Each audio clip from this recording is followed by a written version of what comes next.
ذکر حق کے نور سے روشن ہے اس کی صبح و شام، اس کے ہر گوشے میں گونجے حق تعالی کا کلام، یہ ادارہ مجلس تعلیم القرآن جس کا نام۔ اعوذ باللہ من الشیطان الرجیم، بسم اللہ الرحمن الرحیم۔ الف لام میم صاد، کتاب انزل الیک فلا یکن فی صدرک حرج منہ لتنذر بہ وذکری للمؤمنین۔ اتبعوا ما انزل الیکم من ربکم ولا تتبعوا من دونہ اولیاء قلیلا ما تذکرون۔ وَكَم مِّن قَرْيَةٍ أَهْلَكْنَاهَا فَجَاءَهَا بَأْسُنَا بَيَاتًا أَوْ هُمْ قَائِلُونَ فَمَا كَانَ دَعْوَاهُمْ إِذْ جَاءَهُمْ بَأْسُنَا إِلَّا أَنْ قَالُوا إِنَّا كُنَّا ظَالِمِينَ فَلَنَسْأَلَنَّ الَّذِينَ أُرْسِلَ إِلَيْهِمْ وَلَنَسْأَلَنَّ الْمُرْسَلِينَ فَلَنَقُصَّنَّ عَلَيْهِمْ بِعِلْمٍ وَمَا كُنَّا غَائِبِينَ۔ وَالْوَزْنُ يَوْمَئِذٍ الْحَقُّ فَمَنْ ثَقُلَتْ مَوَازِينُهُ فَأُولَئِكَ هُمُ الْمُفْلِحُونَ وَمَنْ خَفَّتْ مَوَازِينُهُ فَأُولَئِكَ الَّذِينَ خَسِرُوا أَنفُسَهُمْ بِمَا كَانُوا بِآيَاتِنَا يَظْلِمُونَ۔ وَلَقَدْ مَكَّنَّاكُمْ فِي الْأَرْضِ وَجَعَلْنَا لَكُمْ فِيهَا مَعَايِشَ قَلِيلًا مَا تَشْكُرُونَ۔ صدق اللہ العظیم۔ آمنت بما انزل اللہ من کتاب۔ یہ قرآن پاک کا 8واں پارہ ہے اور 7ویں صورت شریفہ سورۃ الاعراف، اس کا پہلا رکوع ہے جو 10 آیات بینات پر مشتمل ہے۔ سب سے پہلے ان آیاتوں کا ترجمہ سماعت فرمائیے۔ شروع اللہ کے نام سے جو بہت ہی مہربان، انتہائی رحم فرمانے والے ہیں۔ الف لام میم صاد، یہ ایک کتاب ہے جو نازل فرمائی گئی آپ کی طرف نبی صلی اللہ علیہ وسلم، پھر نہ ہو اس کے پہنچانے کے معاملے میں آپ کے دل میں کسی طرح کا کوئی حرج، تاکہ آپ ڈرا دیں اس کے ذریعے، اور یہ نصیحت ہے ایمان والوں کے لیے۔ تم پیروی کرو جو کچھ نازل کیا گیا ہے تمہاری طرف تمہارے رب کی طرف سے، اور نہ پیروی کرو اس کے سوا رفیقوں کی یا دوستوں کی۔ بہت ہی کم تم لوگ نصیحت پکڑتے ہو، اور کتنی ہی بستیاں ہم نے ہلاک کر دیا انہیں جب آیا ہمارا عذاب ان پر اس حال میں کہ یا تو رات تھی وہ سو رہے تھے، یا جب دوپہر میں وہ آرام کر رہے تھے، اور پھر نہیں تھی ان کی پکار جب ان پر ہمارا عذاب آیا تو اس کے سوا کہ انہوں نے کہا کہ بے شک ہم نے ہی ظلم کیا ہے، ہم ہی ظالم ہیں۔ پھر ہم ضرور سوال کریں گے ان لوگوں سے جن کی طرف ہم نے رسولوں کو بھیجا تھا، اور ہم ضرور سوال کریں گے رسولوں سے بھی، اور پھر ہم بیان کریں گے ان کے اوپر واقعات کو اپنے علم کی بنیاد پر، اس لیے کہ ہم کہیں غائب تھوڑی ہو گئے تھے، ہم تو موجود تھے۔ اس دن اعمال کا وزن ہونا حق ہے، پھر جس کا وزن بھاری ہوا وہی لوگ فلاح پائیں گے، اور جس کا وزن ہلکا ہوا یہ وہ لوگ ہیں جنہوں نے نقصان میں ڈالا اپنے آپ کو، اس لیے کہ وہ ہماری آیتوں کے ساتھ ناانصافی کرتے تھے۔ اور تحقیق ہم نے تمہیں بسایا زمین میں، اور پھر ہم نے تمہارے لیے اسی زمین میں سارا سامان معیشت، ضروریات زندگی رکھ دیا، تم بہت کم ہی شکر ادا کرتے ہو۔ یہ ان 10 آیات بینات کا ترجمہ جو سورۃ الاعراف کی ابتدائی 10 آیتیں ہیں۔ چونکہ صورت شریفہ شروع ہو رہی ہے اس لیے یہ بات عرض کر دیں کہ اعراف لفظ جو ہے یہ عین رے فا عرف کی جمع ہے، اور اہل عرب زمین کی سطح سے کوئی چیز اٹھی ہوئی ہو، اونچی ہو، تو اس کو اعراف کہتے تھے۔ تفسیر قرطبی کی روشنی میں انہوں نے یہ روایت لائی ہے کہ اصل میں جب اعمال کو تولا جائے گا حشر کے میدان میں تو ظاہر ہے کہ کتنے لوگ ہوں گے، نسل آدم کی کیا تعداد ہوگی، اللہ کے سوا کوئی جانتا ہی نہیں۔ عربہ عرب اور خربہ خرب، اللہ جانے کتنے ہوں گے۔ اب ظاہر ہے کہ اس میں کچھ لوگ وہ ہوں گے جن کا بیان آخری حصے میں آیا ہے کہ جن کے وزن نامہ اعمال کا جو وزن کیا جائے گا تو ترازو کا پلڑا نیکیوں کا جھکے گا اور کسی کا گناہوں کا جھکے گا۔ تو پلڑا کسی ایک طرف جھک جائے تو معاملہ واضح ہو جاتا ہے کہ یہ کس گروہ میں ہے۔ لیکن آپ صلی اللہ علیہ وسلم فرمایا کہ کچھ لوگ ایسے ہوں گے جن کی نیکیاں اور گناہ بالکل برابر سرابر ہوں گے۔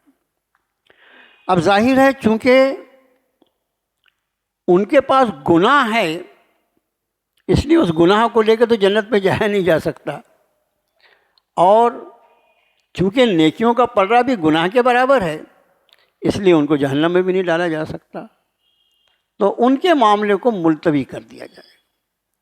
اور یہ جو لوگ ملتوی ہوگا جن کا معاملہ، یہ لوگ اسی اعراف نامے ٹیلے پر یا اونچی دیوار پر، فصیل کہہ لیجیے یا جو بھی ہو، وہ لوگ بھی لاکھوں کی تعداد میں ہوں گے۔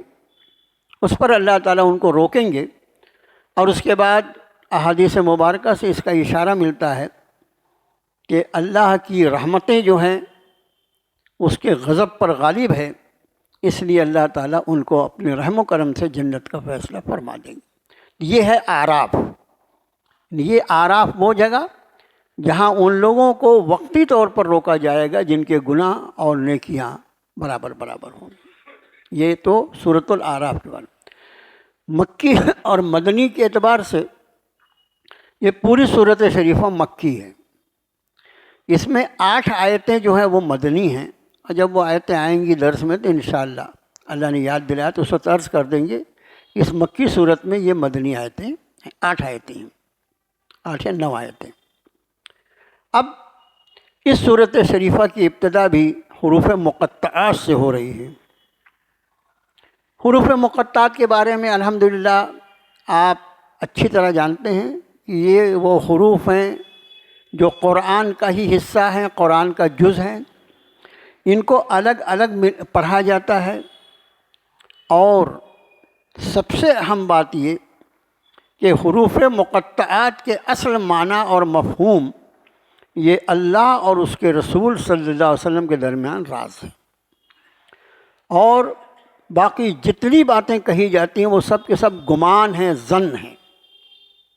قرآن و حدیث میں اس کی کوئی تفصیل نہیں ملتی، اور جس کی تفصیل قرآن و حدیث میں نہ ملے، اپنے سارے کام چھوڑ کے اس کے پیچھے پڑ جانا یہ کوئی بڑی سمجھداری کا کام نہیں ہے۔ جس چیز کو اللہ نے راز رکھا اس کو راز رہنے دو، اس پر سے پردہ اٹھانے کی کیا ضرورت ہے۔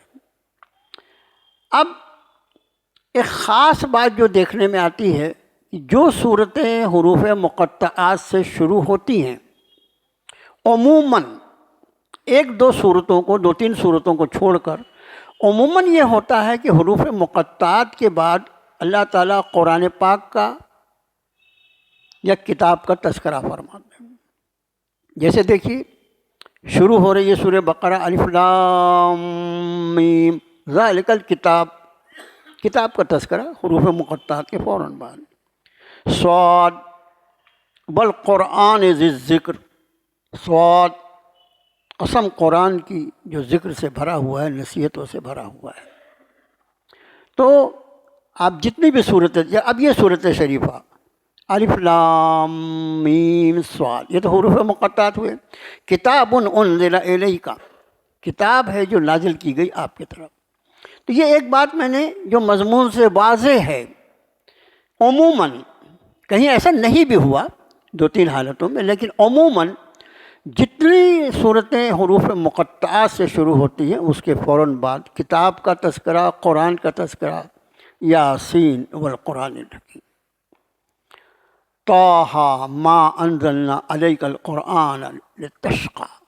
دیکھیے آپ، بہرحال یہ ایک مضمون تھا۔ اب یہاں فرمایا حروف مقطعات الف لام میم صاد کے بعد کتاب انزل الیک، یہ کتاب ہے نبی صلی اللہ علیہ وسلم جو آپ کی طرف نازل کی گئی۔ ہم نے بتایا کہ تنزیل کا لفظ جو ہے یہ صرف وہ امتیں جانتی ہیں جن کا تعلق آسمانی مذہب اور آسمانی دین سے ہے، جن کے مذہب اسی زمین پہ پیدا ہوئے اور زمین میں گھس گئے، مر گئے، فنا ہو گئے، وہ کیا جانے تنزیل کس کو کہتے ہیں۔ تنزیل جب جو ہے اصل لفظ اس کا نون زیر لام ہے، اس کا نزلہ کا مطلب ہوتا ہے اوپر سے نیچے آنا۔ نزول جو لفظ استعمال ہوتا ہے نزول، نزول کا معنی ہی ہوتا ہے اوپر سے نیچے آنا، اور اس کا اپوزٹ لفظ جو ہے وہ عروج ہے، نیچے سے اوپر کی طرف جانا۔ تو فرمایا کتاب انزل الیک، یہ کتاب جو ہے یہ ایسی کتاب نہیں، ہر کتاب دنیا میں جتنی کتابیں ہوتی ہیں اس کا کوئی نہ کوئی مصنف ہوتا ہے، اس کا کوئی مصنف نہیں ہے، بلکہ یہ نازل کی گئی ہے آپ پر نبی صلی اللہ علیہ وسلم، فلا یکن فی صدرک حرج منہ۔ اب اس کو پہنچانے کے اعتبار سے ظاہر ہے جب اللہ نے کتاب نازل فرمائی تو ذمہ داری آپ کے حوالے کی، یا ایھا الرسول بلغ ما انزل الیک من ربک، یہ نبی کریم صلی اللہ علیہ وسلم کی ذمہ داری ہے، یا ایھا الرسول بلغ ما انزل الیک من ربک، اے رسول صلی اللہ علیہ وسلم آپ پہنچا دیجئے لوگوں تک وہ جو آپ کی طرف آپ کے رب کی طرف سے نازل کیا جاتا۔ اب ظاہر ہے کہ جب اس کتاب کے پیغام کو آپ لوگوں تک پہنچاتے ہیں تو نتیجے کے طور پر دو طرح کے لوگ سامنے آتے ہیں۔ ایک وہ لوگ ہیں جنہوں نے اس پر آمنا صدقنا کہا، ان کی تقدیر جاگ گئی، ان کے مقدر جاگ گئے، ان کے لیے دنیا اور آخرت کی بھلائیاں مقدر فرما دی۔ لیکن ایک وہ گروہ جس نے اس کتاب کی تکذیب کی، اس کا انکار کیا، تو ظاہر ہے کہ انکار کتاب جو ہے اس نے اس کو کافر کر دیا، اس پر کفر لازم لایا، اور وہ ان بد نصیبوں میں شامل ہو گیا کہ جس سے بڑھ کر کوئی بد نصیبی نہیں ہو سکتی۔ نبی کریم صلی اللہ علیہ وآلہ وسلم حضرات انبیاء کے سردار، امام الانبیاء، خاتم الانبیاء، شافع محشر، اور نبی کے دل سے زیادہ نرم اور نبی کے دل سے زیادہ انسانیت کا خیر خواہ کسی دوسرے کا دل ہو ہی نہیں سکتا، ممکن ہی نہیں۔ جتنی نرمی، قرآن شریف نے آپ کو رؤوف الرحیم کا لفظ فرمایا، سورہ توبہ کے آخری حصے میں دیکھیے، رؤوف الرحیم دو الفاظ استعمال ہوئے نبی کریم صلی اللہ علیہ وسلم کے لیے۔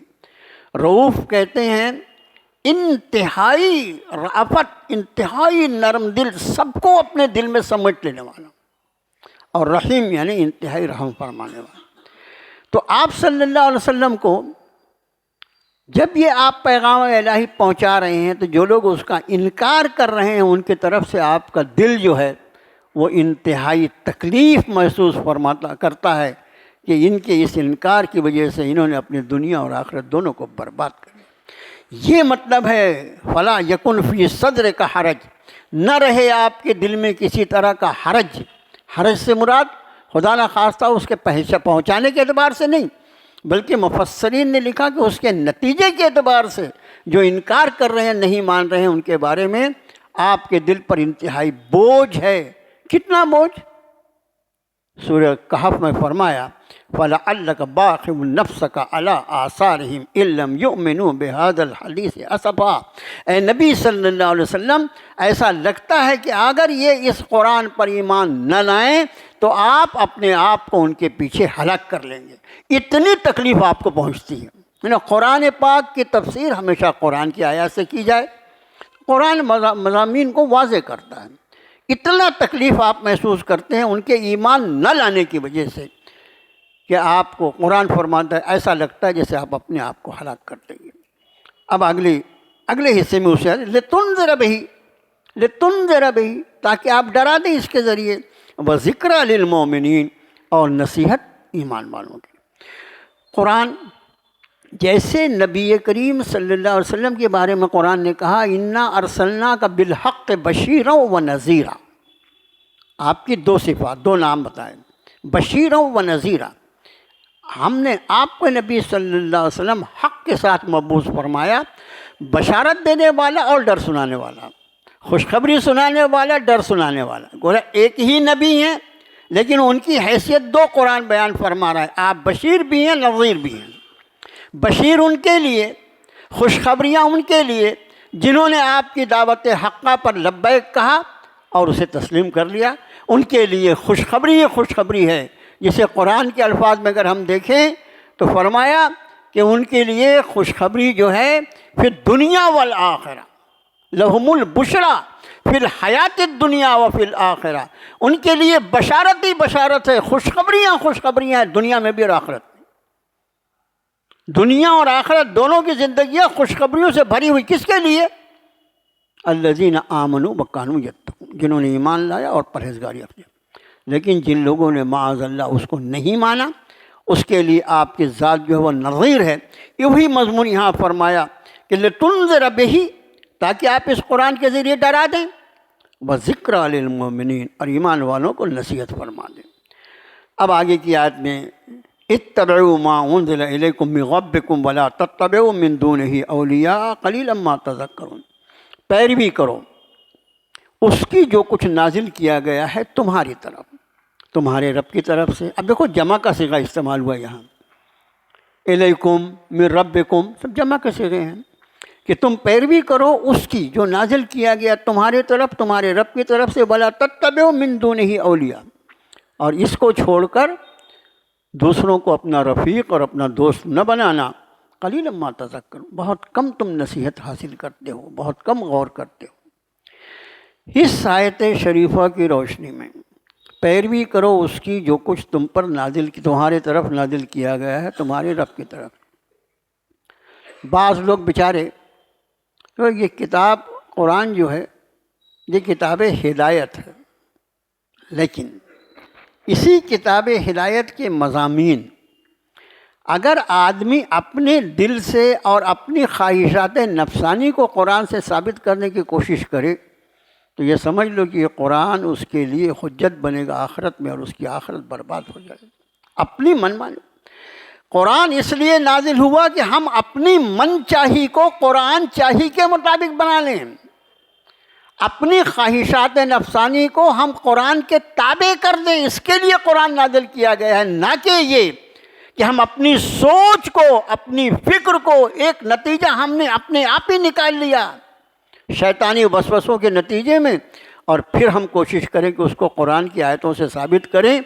یہ سمجھ لیجئے میرے بھائیو بہت بڑی بدنصیبی ہے، اور یہ قرآن کو اپنی من مرضی ڈھالنے کی کوشش کرنا یہ کتنا بڑا جرم ہوگا آپ اس کو انداز فرما سکتے ہیں۔ رب تعالیٰ نے فرمایا کہ پیروی کرو جو اس کی جو تمہاری طرف نازل کیا گیا۔ اب ایک گروہ کھڑا ہو گیا، قرآن شریف میں یہ آیت ہے نا، اس کی پیروی کرو جو قرآن میں ہے۔ اب اس کے سوا کسی اور چیز کی پیروی کی کیا ضرورت ہے؟ اب قرآن کی ایک آیت اس نے پڑھا، اور پھر قرآن شریف کی وہ ساری آیتیں جس میں رب تعالیٰ نے ارشاد فرمایا یا ایھا الذین آمنوا اتقوا اللہ، اے ایمان والو اللہ کا تقوی وقولوا قولا سدیدا۔ اب بات سیدھی سچی کیا کرو، بات سیدھی سچی کب ہوگی؟ جب وہ قرآن کے مضامین کے مطابق ہوگی۔ قرآن نے اپنے نبی محترم صلی اللہ علیہ وسلم کے تعلق سے اسی قرآن میں، جس قرآن کی ایک آیت بتا کر یہ بتا رہے کہ اس کے سوا، قرآن کے سوا ہمیں کچھ نہیں چاہیے معاذ اللہ، وہی قرآن یہ فرماتا ہے ما آتاکم الرسول فخذوہ وما نہاکم عنہ فانتہوا، جو کچھ رسول صلی اللہ علیہ وسلم تمہیں دیتے ہیں اسے تھامو، جس چیز سے منع کرتے ہیں اسے رک جاؤ۔ اس قرآن کے بارے میں قرآن نے یہ بھی فرمایا کہ یہ قرآن جو اللہ کا کلام ہے، اس کی تفسیر اگر کوئی بیان فرمائے گا تو وہ جناب محمد الرسول اللہ صلی اللہ علیہ وسلم کی ذات عالی ہوگا۔ سورہ قیامہ میں فرمایا کہ فَإِذَا قَرَأْنَاهُ فَاتَّبِعْ قُرْآنَهُ ثُمَّ إِنَّ عَلَيْنَا بَيَانَهُ، اے نبی صلی اللہ علیہ وسلم جب یہ قرآن پڑھا جاتا ہے ہمارے فرشتے کے ذریعے تو آپ اس کو سماعت فرمائیے، ثُمَّ إِنَّ عَلَيْنَا بَيَانَهُ، اور اس کے معنی مفہوم کو بیان کروا دینا ہمارے ذمہ، علینا، ہم پر ہے یہ۔ اس کا معنی یہ ہے کہ اللہ نے صرف قرآن نہیں نازل فرمایا، وَيُعَلِّمُهُمُ الْكِتَابَ وَالْحِکْمَةَ، ایک اس شان کے نبی پر یہ کتاب نازل فرمائی گئی ہے جو تمہیں کتاب بھی سکھلاتے ہیں اور دانش مندی بھی سکھلاتے ہیں۔ وہ معلم کتاب ہیں۔ تم کتاب کو بغیر معلم کتاب کی اگر سمجھنے کی کوشش کرو گے تو ظاہر ہے کہ تم کو اتنی زبردست ٹھوکر لگے گی، تمہاری دنیا آخرت دونوں برباد ہو جائے گی۔ قرآن نے فرمایا وَمَا يَنطِقُ عَنِ الْهَوَىٰ إِنْ هُوَ إِلَّا وَحْيٌ يُوحَىٰ، ہمارے نبی کی شان یہ ہے کہ وہی کچھ کہتے ہیں جو ہم ان پر وحی کرتے ہیں۔ اور الحمدللہ ثم الحمدللہ پوری امت مسلمہ کا 1500 سال سے اس بات پر اتفاق ہے کہ احادیث رسول جو اس قرآن کی تفسیر میں اللہ کے رسول صلی اللہ علیہ وسلم نے بیان فرمائی ہیں، یہ بھی وحی الہی کی ایک قسم ہے۔ آپ پر احادیث مبارکہ کا مفہوم نازل فرمایا جاتا تھا، اس کو آپ اپنے الفاظ میں بیان فرماتے تھے، اس لیے حدیث شریف کو کلام رسول کہا جاتا ہے۔ اور قرآن کا کمال یہ ہے کہ اس میں الفاظ ہی اللہ کے ہیں، اللہ نے الفاظ اپنے نازل فرمائے، اس لیے اس کو کلام اللہ کہا جاتا ہے۔ دنیا جانتی ہے کہ کلام النبی، کلام الرسول کیا ہے اور کلام اللہ کیا ہے، دنیا جانتی ہے۔ اور کلام اللہ جو ہے وہ جیسے اللہ کی طرف سے وحی فرمایا گیا ہے، کلام رسول جو ہے وہ بھی وحی فرمائی گئی ہے، مگر صرف اس میں اتنا فرق ہے کہ اس کے الفاظ نہیں نازل فرمائے گئے بلکہ اس کے معنی اور مفہوم نازل فرمائے گئے۔ وہ ساری کی ساری احادیث جو ہمارے پاس احادیث صحیحہ کے نام پر محفوظ ہے، وہ سب کی سب وحی الہی کی ایک قسم ہے، جس کو وحی غیر مطلوع کہا جاتا ہے۔ وحی غیر مطلوع وہ وحی جس کی تلاوت نہیں کی جاتی، اور یہ قرآن جو ہے یہ وحی مطلوع ہے، اس کی تلاوت کی جاتی ہے۔ تو یہاں پر یہ خوب سمجھ لو کہ اس آیت سے اگر کوئی یہ معنی نکالے کہ صرف قرآن ہمارے لیے کافی ہو جائے گا تو یہ سمجھ لو کہ وہ راہ راست سے ہٹ گیا۔ اب اگلی آیت شریفہ میں فرمایا وَكَم مِّن قَرْيَةٍ أَهْلَكْنَاهَا فَجَاءَهَا بَأْسُنَا بَيَاتًا أَوْ هُمْ قَائِلُونَ، کتنی بستیوں کو ہم نے ہلاک کر دیا۔ اس لیے یہ تو آخری نبی ہیں، یہ تو آخری کلام ہے، اس کے پہلے کتنے انبیاء کو ہم نے بھیجا ان کی امتوں کی طرف، ان کی قوموں کی طرف، اور ہر نبی کی دعوت، دیکھو یہ بڑا غور کرنے کی بات ہے۔ یہ انسان جو ہے نا، جو زمین پر اللہ نے جس کو خلافت عطا فرمائی ہے، اس انسان کی تقدیر کے فیصلے حضرات انبیاء علی نبینا علیہ الصلاۃ والسلام کی تعلیمات پر عمل پیرا ہونا یا معاذ اللہ اس کو چھوڑ دینا، اسی پر منحصر ہے۔ جن اقوام کا تذکرہ اس صورت شریفہ میں بھی آگے قوم نوح کا تذکرہ ہے، قوم ہود کا تذکرہ ہے، قوم شعیب کا تذکرہ ہے، قوم لوط کا وغیرہ وغیرہ تذکرے ہیں۔ یہ وہ ساری اقوام ہیں جو اپنے وقت میں ان کا توتی بولتا تھا، ان کا توتی بولتا تھا۔ وہ یہ سمجھتے تھے کہ ہم سے زیادہ طاقتور، ہم سے زیادہ سمجھدار کون ہو سکتا ہے۔ لیکن جب نبی کو اللہ نے مبعوث فرمایا، یہ اللہ کی سنت مبارکہ ہے۔ کیوں ایسا ہے آگے ہماری آیت میں وہ واضح ہو جائے گا۔ فرمایا ان اقوام پر جب ہمارے عذاب آئے تو اس کی کیفیت یہ تھی، یا تو رات میں سوئے ہوئے تھے۔ اس کا مطلب کہ عذاب کے آنے کے پہلے عذاب کی کوئی آہٹ بھی نہیں تھی کہ عذاب آنے والا۔ بے فکری سے کب سوتا ہے آدمی؟ بے فکری سے کب سوتا ہے؟ جب آدمی پوری طرح سے بے فکر ہو، یہ کوئی خطرہ نہیں ہے۔ فرمایا یا تو اس وقت ہمارا عذاب آیا، یا او ہم قائلون۔ یہ قائلون جو لفظ ہے نا، ایک لفظ ہوتا ہے قیلولہ۔ قیلولہ کرتے ہیں صبح میں، دوپہر میں کھانا کھانے کے بعد جو آدمی تھوڑا سا آرام کرتا ہے نا، یا دوپہر میں جو آرام کرتا ہے اس کو قیلولہ کہا جاتا ہے، اسی سے قائلون بنا ہے۔ یا تو رات کے وقت آیا ہمارا عذاب، اور یا تو دوپہر میں جب وہ آرام کر رہے تھے۔ اور جب ہمارا عذاب آیا فما کان دعواہم اذ جاءہم بأسنا الا ان قالوا انا کنا ظالمین، جب عذاب آیا تو وہ اس بات کا اقرار کیے بغیر نہیں رہ سکے کہ واقعی ہم نے ظلم کیا، ہم اسی لائق تھے کہ ہم پر یہ عذاب آتا۔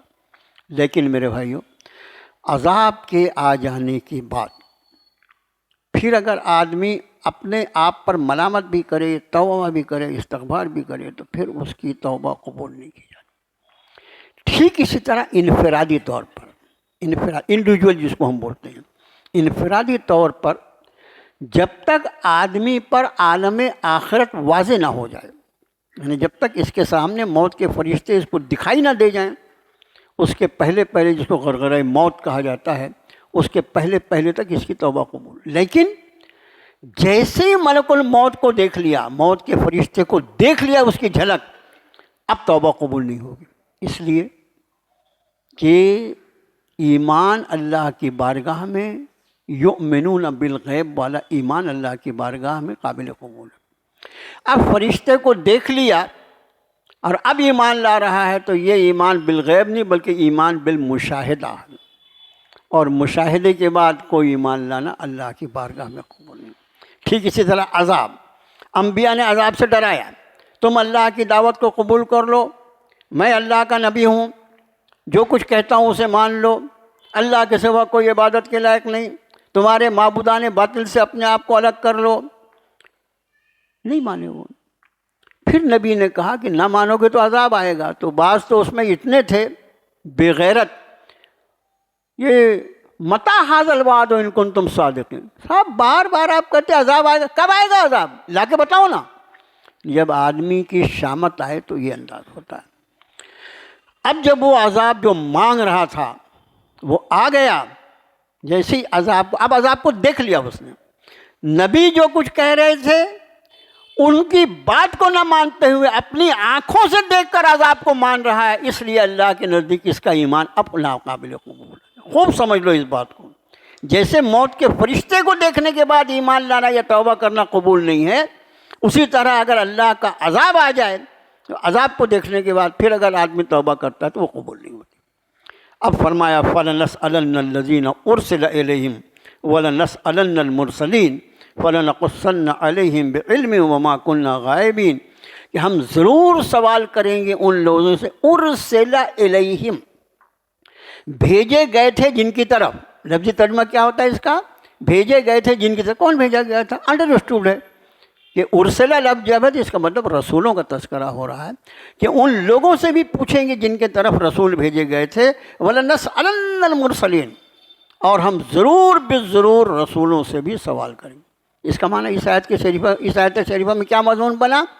کہ سامنے رسول ہوں گے اور ان کی امت پر اس رسول کی گواہی پیش کی جائے گی۔ یہ مضمون جو ہے یہ بہت طویل ہے، یہ مضمون انشاءاللہ اور کوئی اس طرح سے آیت آئے گی کہ وہاں پر حشر کے میدان میں الگ الگ کیفیات ہوں گی، الگ الگ۔ بعض امتیں تو ایسی ہوں گی یہ دنیا میں ایک نمبر کے مشرک، ایک نمبر کے اللہ کے نافرمان، لیکن وہاں پر اللہ کی قسم کھا کر کہیں گے کہ ہم نے کبھی ما کننا مشرکین، ہم نے شرک کیا ہی نہیں۔ اتنے بھی بے غیرت لوگ ہوں گے بعض لوگ، لیکن بعد میں جب ان کے یعنی وہ حالات جب ہوں گے تو ان کو قبول کرنا پڑے گا۔ تو بعض ایسے لوگ ہوں گے جو انبیاء علیہ نبینا علیہ الصلوۃ والسلام کو پہچاننے سے انکار کر دیں گے۔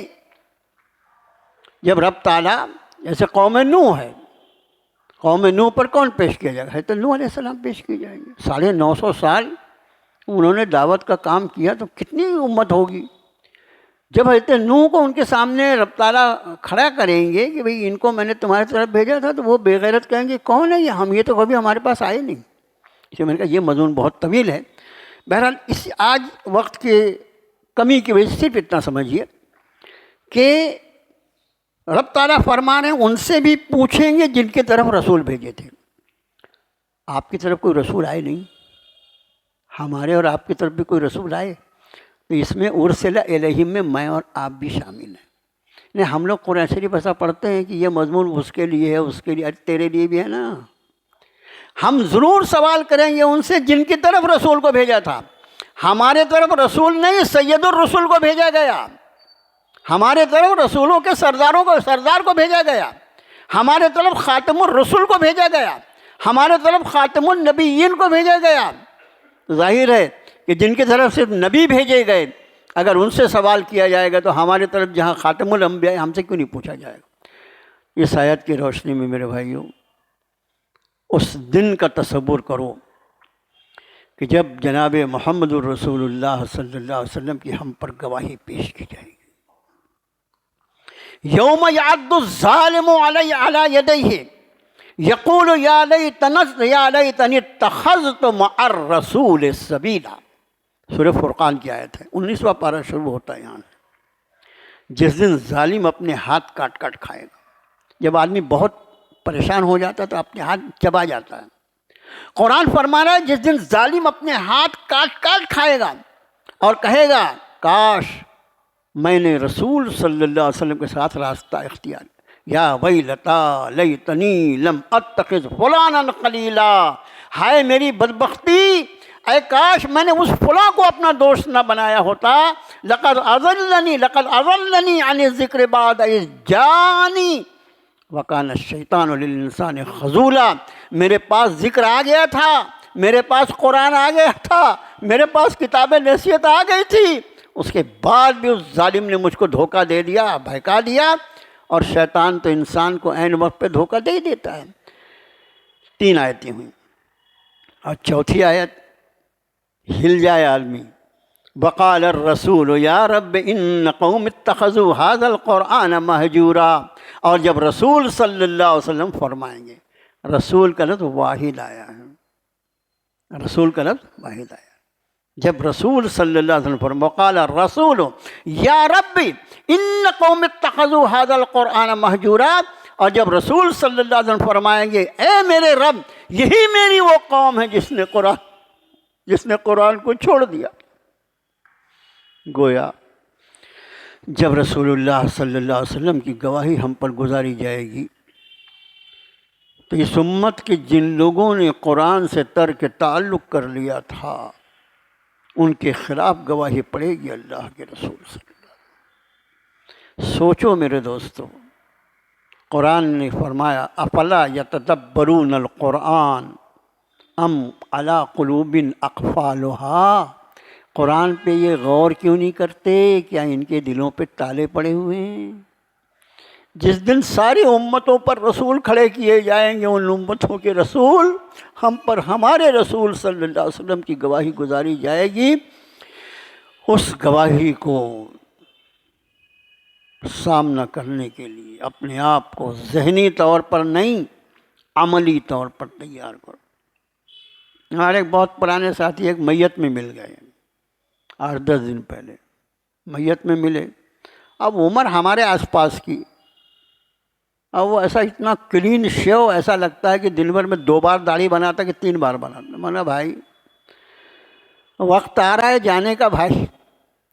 قبر میں نبی کریم صلی اللہ علیہ وسلم کی شبیہ مبارک دکھائی جاتی ہے اور یہ کہا جاتا ہے کہ یہ تمہارے درمیان مبعوث فرمائے گئے تھے. قبر میں ہی ہوتا ہے یہ. قبر کے جو سوال ہیں، حدیث شریف کی بعض کتابوں میں 4 سوال ہیں، اب بخاری شریف میں تو ایک ہی سوال ہے. اور وہ سوال جو ہے وہ نبی کریم صلی اللہ علیہ وسلم کا سامنا قبر میں ہی ہو جائے گا. کم سے کم اپنی صورت ایسی بنائے رکھو کہ نبی کا سامنا کر سکو. نبی کا سامنا کرنے کے بعد شرمندگی نہ ہو اس کی. حشر کے میدان میں دیکھو، نہر کوثر جو ہے یہ ایک نہر ہے جنت کی، لیکن حدیث شریف میں آپ نے فرمایا کہ حوض کوثر، اس کو حوضی فرمایا. میرا حوض، حوض کا لفظ جو ہے یا عین عربی کا لفظ ہے، حوضی فرمایا میرا حوض. اس پر نبی کریم صلی اللہ علیہ وسلم حوض کوثر کے بارے میں آپ نے بہت ساری روایتیں سنی ہوں گی. آپ ساقی کوثر ہیں. ایک مرتبہ جس کو آپ کا جام مل جائے گا پھر اس کے بعد پورا حشر و حساب ختم ہونے تک اس کو پیاس کا احساس نہیں ہوگا. آپ نے فرمایا میں اس حوض پہ موجود ہوں گا اور کچھ لوگ میرے طرف بڑھ رہے ہوں گے، فرشتے روک دیں گے ان کو. میں کہوں گا کہ وہ میرے امتی ہیں، ان کو آنے دو.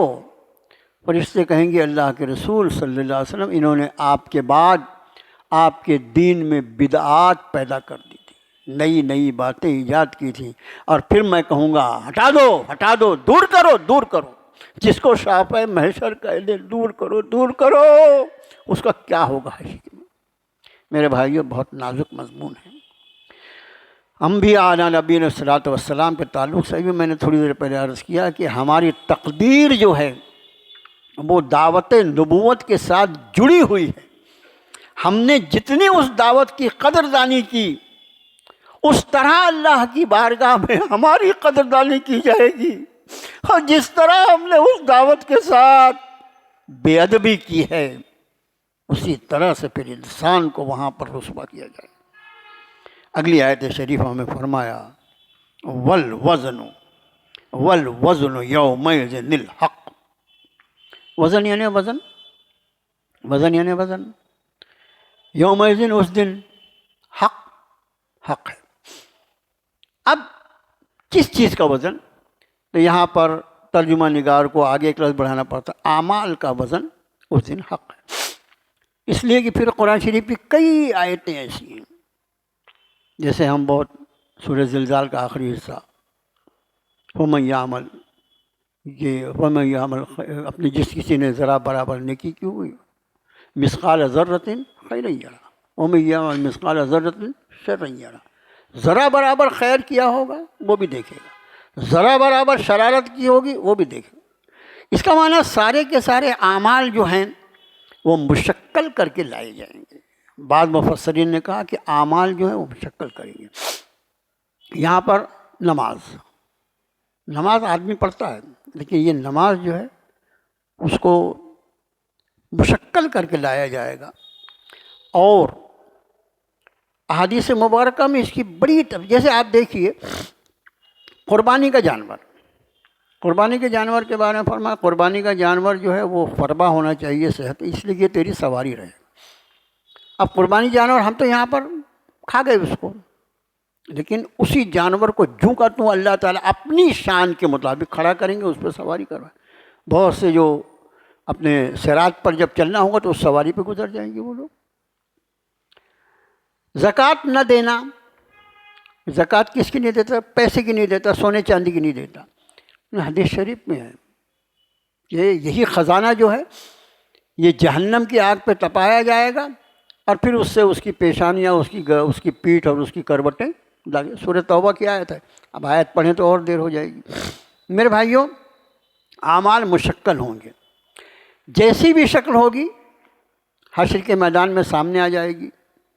ایسا ترازو کہ جس ترازو میں اگر زمین و آسمان کو رکھ دیا جائے تو ان کو بھی وزن کر لے، ایسا ترازو۔ اور اس میں اعمال جو ہوں گے وہ تولے جائیں گے، اس لیے کہ آگے کے الفاظ ہیں فمن ثقلت موازینہ، پھر جس کا بھاری ہوا وزن فاولئک هم المفلحون، پھر یہ کامیاب ہو جائیں گے۔ اب ہمارے یہاں تو ایک ایسا وقت رہا ہوگا جب کہ خالی اناج ناپے جاتے تھے، 1 کلو 1 سیر 2 سیر، کلو نہیں تھا، سیر 2 سیر۔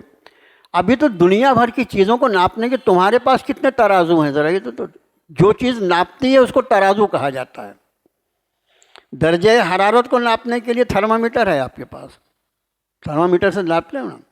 نبض کی رفتار بھی تم ناپتے ہو، دل کی دھڑکن بھی ناپتے ہو، خون کا پریشر، بلڈ پریشر بھی ناپا جاتا ہے، شوگر بھی ناپی جاتی ہے، کولیسٹرول بھی ناپا جاتا ہے، سب تو تم ناپتے ہو، سب کچھ تو تم ناپتے ہو۔ اور ہماری تمہاری حیثیت کیا ہے؟ ایک قطرہ منی کا بنا ہوا انسان اتنی ساری چیزوں کو ناپتا ہے۔ یہ تو جس ذات نے اس کو پیدا کیا وہ اس کے اعمال کو وزن کرے، اس کے لیے کیا حیرت کی کیا بات ہے، کیا چیز ہے جو سمجھ میں نہیں آتی۔ اس لیے فرمایا والوزن یومئذ الحق، اس دن وزن کا ہونا حق ہے، ایمان لانا پڑے گا تم کو۔ اور پھر جس کا بھاری ہوا وزن وہ لوگ فلاح ہوں گے، کیونکہ ظاہر ہے نیکیاں جب زیادہ ہوں گی تو نیکیوں کا پلڑا جھک جائے گا، وہ کامیاب ہوں گے۔ پھر ومن خفت موازینہ فاولئک الذین خسروا انفسهم بما كانوا بآیاتنا یظلمون، اور جن کا وزن کم ہوگا ان کا معاملہ یہ ہے کہ انہوں نے اپنے آپ کو نقصان میں ڈالا، اس لیے کہ انہوں نے ہماری آیتوں کے ساتھ ظلم کیا تھا۔ اب میرے بھائیوں، اعمال میں جو چیز وزن پیدا کرتی ہے وہ دو ہے، بس اس کو خیال رکھو۔ درس کا وقت پورا ہو رہا ہے، جتنے منٹ بچے ہیں۔ دو چیزیں ہیں جو کسی بھی عمل میں وزن پیدا کرتی ہیں۔ ایک ہے ایمان باللہ، اللہ کی ذات پر ایمان۔ عمل کس کے لیے کیا؟ اللہ کے لیے کیا۔ یہ ایک ہے ایمان۔ اور پھر ایمان جب کہا جائے تو ایمان کی ساری شرائط، ایمان بالملائکہ، ایمان بالتقدیر، ایمان بالقیامہ، ایمان بالجنہ، ایمان بالجہنم، سب چیزوں پر ایمان رکھنا ہے۔ تو یہ ایمان جو ہے یہ اعمال میں وزن پیدا کرتا ہے۔ اور اس کے ساتھ ایک اور دوسری چیز لگتی ہے، وہ ہے اخلاص، خالص اللہ کے لیے۔ یہ خوب خیال رکھو، جو عمل غیر اللہ کے لیے کیا جائے، اللہ کے غیر کو کسی کو دکھانے کے لیے کیا جائے، وہ عمل میں وزن نہیں ہوگا، چاہے وہ عمل کتنا بھی بڑا ہو۔ وہ بخاری شریف کی مشہور حدیث شریف، جس میں سب سے پہلے ایک عالم قرآن کو اور ایک شہید کو اور ایک مالدار کو ڈالا جائے گا۔ یہ ان لوگوں نے جس نے اپنے آپ کو شہید کر ڈالا، اور رب کے کائنات فرمائیں گے کہ اصل میں تو نے شہید اس لیے کروایا اپنے آپ کو، تو اپنے آپ کو بہادر کہنا چاہتا، اس کو بہادر کہہ دیا گیا۔ جس لیے عمل کیا وہ مل گیا نا۔ اگر میرے لیے عمل کرتا، میری ذات کے لیے، مجھے راضی کرنے کے لیے اگر تو نے اپنی جان دے دی ہوتی تو آج میں تجھ سے راضی ہو جاتا، تجھ کو بغیر حساب کے جنت میں ڈال دیتا۔ تیرا مقصد بولو۔ تو میرے بھائیو، جو چیز عمل کو ضائع کرتی ہے وہ ریا، دکھاوا، اس سے بہت زیادہ بچنا چاہیے، دکھاوے سے بہت زیادہ بچنا چاہیے۔ اب بعض لوگ جو ہیں، کچھ چیزیں ایسی ہیں جس سے لوگوں کو کتنا فائدہ، جیسے الیکٹریسٹی کتنی فائدے کی چیز ہے، اور یہ نئی جو ایجاد ہوتی ہے چیزیں، بہت ساری عجیب چیزیں انسان کی زندگی کو آسان کر دیتی ہے۔ صاحب اس نے اتنی بڑی انسانیت کی خدمت کیا، اس کے بعد بھی آپ بولتے ہیں اس کو کچھ نہیں ملے گا۔ کیوں نہیں ملے گا اس کو کچھ؟ بعض بیچارے بہت ہمدردی پر آتے ہیں، اچھا سوچ ان کی ٹھیک ہی رہتی ہے بظاہر، کیوں اس کو کچھ نہیں ملے گا؟ اس لیے اس کو کچھ نہیں ملے گا کہ اگر وہ مومن ہوتا تو یہ کام اللہ کے لیے کرتا، وہ مومن نہیں تھا، اس لیے اس نے یہ کام اپنے لیے، خود کے لیے کیا۔ اللہ نے اس کو مشہور کر دیا، یہ فلانی چیز ہے، اس کو فلاں نے ایجاد کیا، ڈھکانی چیز ہے، اس کو ایجاد۔ اس کی مثال ایک عالم دین نے بڑے پیارے انداز میں دی ہے، وہ ذرا ذہن میں رکھیے۔ ایک سوال ہوتا ہے، کیا بات ہے، ایمان کے بغیر اجر کیوں نہیں؟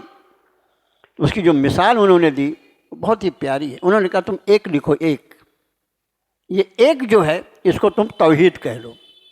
ایک توحید یعنی ایک ہونا نا اللہ کا، ایک لکھو، اور اس ایک کے بائیں طرف زیرو لگا دو، ایک کے بائیں طرف الٹے طرف زیرو لگا دو، کتنا بن جائے گا؟ کچھ نہیں بنے گا۔ 2 4 5 10 12 15 20 زیرو لگا دو، کچھ نہیں ہوگا۔ ارے زیرو لگایا نا، نہیں کچھ نہیں ہوگا۔ ہاں، اس ایک کے داہنی طرف زیرو لگاؤ گے تو 10 بنے گا، پھر زیرو لگاؤ گے تو 100 بنے گا، پھر لگاؤ گے تو 1000 بنے گا، پھر 10,000 بنے گا۔ پھر اس کا معنی یہ ہے کہ یہ ایک کی اہمیت ہے، اس عقیدہ توحید کی اہمیت ہے، اس ایک اللہ کو ماننے کی اہمیت ہے۔ تو جو ہے، تیرے وجود اس اللہ کا دیا ہوا ہے، اگر تو نے اس کو نہیں مانا تو اس کے بعد تیرا عمل اس کی بارگاہ میں کیوں قبول ہوگا؟ یہ ہے حقیقت۔ ذرا اس مثال کو ذہن میں رکھنا کہ ایک جو ہے اکائی توحید، عقیدہ توحید، ایک اللہ کو ماننا، جب اس کو مانے گا تو عمل اس کے لیے کرے گا تو اللہ کی بارگاہ میں اس کا اجر پائے گا۔ جب اللہ پر ایمان ہی نہیں ہے معاذ اللہ، تو پھر ظاہر ہے اس نے عمل چاہے جس کام کے لیے کیا ہو، چاہے اپنی خود نمائی کے لیے کیا ہو، مشہور ہونے کے لیے کیا ہو، اور آج کل تو بہت چلا گنیز بک میں نام لکھانے کی، ایسی پگلی چالیں کرتے لوگ، اور کام کیا ہے تو گنیز بک میں نام لکھانا ہے۔ ان کی حالتیں دیکھو، ایسا لگتا ہے دماغ خراب ہو گیا۔ تو وہ کچھ بھی ہو، بس اس کا خیال رکھو، ایمان، اور ایمان کے بعد اخلاص، جو کرو اللہ کے لیے کرو تو ہی اللہ کی بارگاہ میں اس عمل میں وزن ہوگا، ورنہ اگر ایمان نہ ہو تو بھی وہ بے وزن ہوگا، اور اگر اخلاص نہ ہو تو بھی بے وزن ہوگا۔ اللہ سے دعا ہے اللہ تعالیٰ کہنے والے کو، سننے والوں کو، سب کو عمل کی توفیق عطا فرمائے۔ ربنا آتنا فی الدنیا حسنہ وفی الآخرۃ حسنۃ وقنا عذاب النار۔ ربنا لا تزغ قلوبنا بعد إذ هديتنا وهب لنا من لدنك رحمة إنك أنت الوهاب فاطر السماوات والأرض أنت ولي في الدنيا والآخرة توفني مسلما والحقني بالصالحين سبحان ربک رب العزت عما یصفون، السلام علی المرسلین والحمد للہ۔